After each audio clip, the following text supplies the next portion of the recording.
আসসালামু আলাইকুম। সংবাদে আপনাদের সবাইকে স্বাগতম জানাচ্ছি আমি মিম। শুরুতেই সংবাদ শিরোনাম। শহীদ উসমান হাদির মরদেহ আর শুক্রবার সন্ধ্যায় দেশে পৌঁছাবে, সব প্রস্তুতি সম্পূর্ণ। প্রথম আলোর অফিসে হামলা ও ভাঙচুর, ডেইলি স্টারে অগ্নিসংযোগ। দেশকে অস্থিতিশীল করার ফাঁদে পা না দিয়ে ধৈর্য ধরার আহ্বান প্রধান উপদেষ্টার।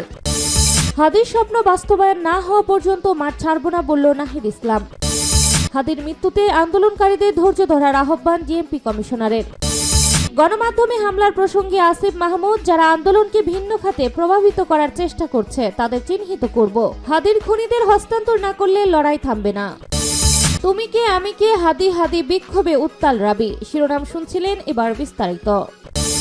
শহীদ উসমান হাদির মরদেহ আজ শুক্রবার সন্ধ্যায় দেশে পৌঁছাবে, সব প্রস্তুতি সম্পূর্ণ।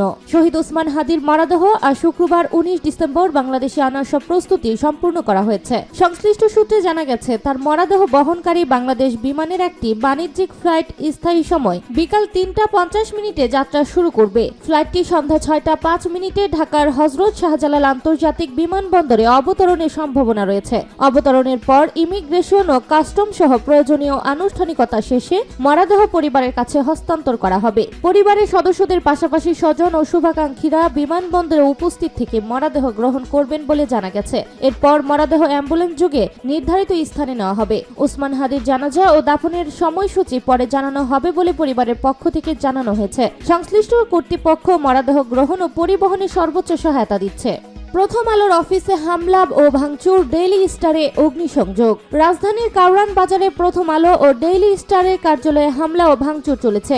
এর মধ্যে ডেইলি স্টার ভবনে অগ্নিসংযোগ করা হয়েছে। বৃহস্পতিবার রাত 12টার দিকে প্রথম আলোর অফিসে হামলা শুরু হয়, পরে ডেইলি স্টারে হামলা চালানো হয়। ইনকলাব মঞ্চের মুখপাত্র শরীফ উসমান বিন হাদির মৃত্যুর সংবাদ আসার পর একদল লোক পত্রিকাগুলোর অফিসের সামনে গিয়ে জড়ো হয় এবং হামলা চালায়। সামাজিক যোগাযোগ মাধ্যমে ছড়িয়ে পড়া লাইভ ভিডিওটিতে লাঠি সোঁটা নিয়ে হামলা ভাঙচুর করতে দেখা যায়। প্রথম আলোর সামনের সড়কেও আগুন জ্বলতে দেখা গেছে। এছাড়া অফিস দুটির মধ্যে কয়েকজন কর্মী আটকা পড়েছে বলে জানা গেছে। দেশকে অস্থিতিশীল করার ফাঁদে পা না দিয়ে ধৈর্য ধরার আহ্বান প্রধান উপদেষ্টার। ইনকলাব মঞ্চের আহ্বায়ক শরীফ উসমান হাদির মৃত্যুর খবরে শোকার্ত সবাইকে ধৈর্য ধারণ করার আহ্বান জানিয়েছেন প্রধান উপদেষ্টা অধ্যাপক মোহাম্মদ ইউনূস। সেই সঙ্গে কোনো ধরনের অপপ্রচার ও গুজবে কান না দেওয়া এবং হঠকারীমূলক সিদ্ধান্ত না নেওয়ারও আহ্বান জানিয়েছেন তিনি। বৃহস্পতিবার রাতে জাতির উদ্দেশ্যে দেওয়া ভাষণে এই আহ্বান জানান প্রধান উপদেষ্টা। এই শোকের মুহূর্তে আসুন আমরা শহীদ শরীফ উসমান হাদির আদর্শ ও ত্যাগকে শান্তিতে পরিণত করি, ধৈর্য ধারণ করি, অপপ্রচার ও গুজবে কান না দিই এবং যে কোনো হঠকারী সিদ্ধান্ত থেকে বিরত থাকি। প্রধান উপদেষ্টা বলেন, যারা দেশকে অস্থিতিশীল করতে চায় তাদের ফাঁদে পা না দিয়ে আসুন আমরা সবাই ঐক্যবদ্ধভাবে গণতন্ত্র, ন্যায় বিচার ও গণমানুষের অধিকার প্রতিষ্ঠার পথে অবিচল পদক্ষেপে এগিয়ে যাই। তিনি আরো বলেন, আমি আবারও স্পষ্টভাবে বলতে চাই, উসমান হাদি ছিলেন পরাজিত শক্তি, ফ্যাসিস্ট সন্ত্রাসীদের শত্রু। তার কণ্ঠ স্তব্ধ করে বিপ্লবীদের ভয় দেখানোর অপচেষ্টা সম্পূর্ণভাবে ব্যর্থ করে দেওয়া হবে। ভয়, সন্ত্রাস কিংবা রক্তপাতের মাধ্যমে এই দেশের গণতান্ত্রিক অগ্রযাত্রা কেউ থামাতে পারবে না।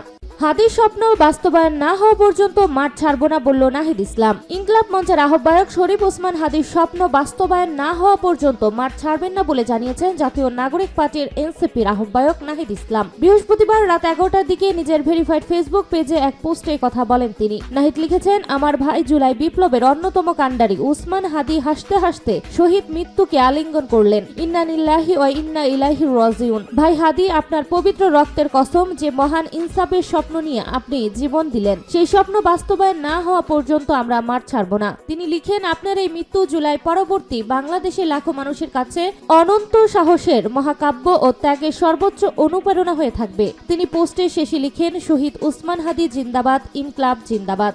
হাদির মৃত্যুতে আন্দোলনকারীদের ধৈর্য ধরার আহ্বান ডিএমপি কমিশনারের। ওসমান হাদির মৃত্যুর খবরে রাজধানীতে সৃষ্ট উত্তপ্ত পরিস্থিতির প্রেক্ষাপটে আন্দোলনকারীদের ধৈর্য ও সংযম বজায় রাখার আহ্বান জানিয়েছে ঢাকা মেট্রোপলিটন পুলিশ ডিএমপির কমিশনার শেখ মোহাম্মদ সাজ্জাদ আলী। গতকাল বৃহস্পতিবার 18 ডিসেম্বর দিবাগত রাতে তিনি এই আহ্বান জানান। সিঙ্গাপুর জেনারেল হাসপাতালে চিকিৎসাধীন অবস্থায় উসমান হাদির মৃত্যুর খবর ছড়িয়ে পড়লে রাজধানীর বিভিন্ন স্থানে বিক্ষোভ ও অগ্নিসংযোগের ঘটনা ঘটে। এ বিষয়ে পুলিশের পদক্ষেপ সম্পর্কে জানতে চাইলে ডিএমপি কমিশনার বলেন, আমরা পরিস্থিতি নিয়ন্ত্রণে সর্বাত্মক চেষ্টা চালিয়ে যাচ্ছি। আমাদের সদস্যরা মাঠ পর্যায়ে কাজ করছেন। আন্দোলনকারীদের উদ্দেশ্যে তিনি বলেন, আন্দোলনকারীদের আমি ধৈর্য ধরার অনুরোধ জানাবো। এই হত্যাকাণ্ডের প্রতিটি বিষয়ে সঠিক ও নিরপেক্ষ তদন্ত আমরা নিশ্চিত করব। গণমাধ্যমে হামলার প্রসঙ্গে আসিফ মাহমুদ, যারা আন্দোলনকে ভিন্ন খাতে প্রবাহিত করার চেষ্টা করছে তাদের চিহ্নিত করব। হাদির খুনিদের হস্তান্তর না করলে লড়াই থামবে না। সাবেক যুব ও ক্রীড়া উপদেষ্টা আসিফ মাহমুদ সজীব ভুঁইয়া বলেছেন, যখনই আমরা এদেশের জন্য ঐক্যবদ্ধ হই তখনই কোনো না কোনো স্বার্থন্বেষী গোষ্ঠী কোনো না কোনো বিচ্ছিন্নতাবাদী কার্যক্রম ঘটিয়ে স্যাবোটেজ ঘটিয়ে আমাদেরকে বিতর্কিত করে আমাদের লড়াইকে প্রশ্নবিদ্ধ করার সুযোগ করে দেয়। আমরা স্পষ্টভাবে বলে দিতে চাই, আমরা চিহ্নিত করছি কারা আজকের এই উস্কানির সাথে জড়িত।